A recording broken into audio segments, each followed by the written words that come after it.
City Parks დასუფთავების მოსაკრებლის სახით ყოველთვიურად 10,000 ლარის გადახდა მოუწევს. ეს თბილისის მერიის დღევანდელ სხდომაზე გადაწყდა, როგორც ჩანს, კომპანიას 145,000 ლარის ოდენობის დავალიანება აქვს. დღეს დავით ნარმანიამ განცხადება გააკეთა, რომლის მიხედვითაც ირკვევა, რომ City Park-თან დადებული ხელშეკრულების სამართლებრივი და ფინანსური მხარეების შესასწავლად თბილისის მერია საერთაშორისო აუდიტორულ კომპანიას მოიწვევს. მირიან გორგოძე აშუქებს დედაქალაქის მთავრობის სხდომას. მირიან, კიდევ რა საკითხებზე გამახვილდა დღევანდელ მთავრობის სხდომაზე ყურადღება?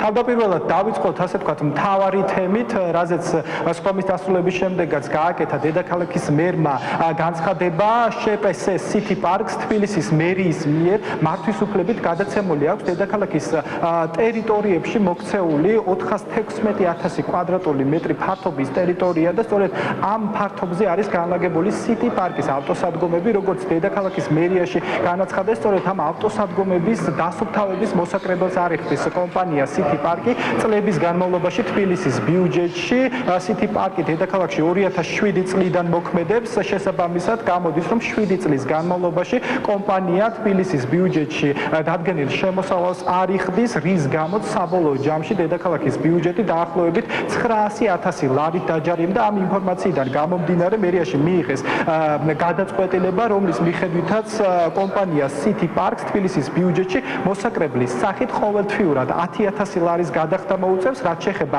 წინა პერიოდს, საუბარია 2013 წლის 1 ივლისიდან დღემდე პერიოდზე. კომპანიას დაერიცხება გადაუხდელი მოსაკრებელი, რომელიც თავის მხრივ 145,000 ლარს შეადგენს.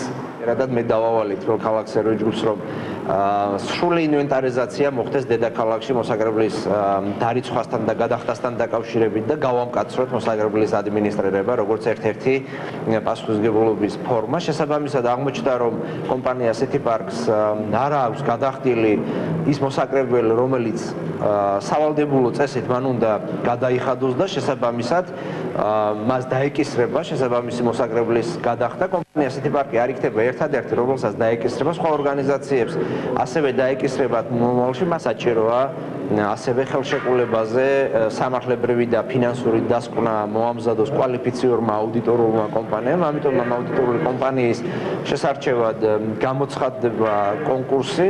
ჩვენ ვითხოვთ საქართველოს მთავრობისგან გამარტივებული შესყიდვის უფლებას, რომლის საფუძველზე შემდგომ გამოვაცხადებთ კონკურსს და გამოვლინდება კონკრეტული კომპანია, რომელიც შემოგვთავაზებს შესაბამის მომსახურებას. მას მიეცემა 4 კვირიანი ვადა იმისათვის, რომ დადოს კვალიფიციური დასკვნა ხელშეკრულებასთან დაკავშირებით.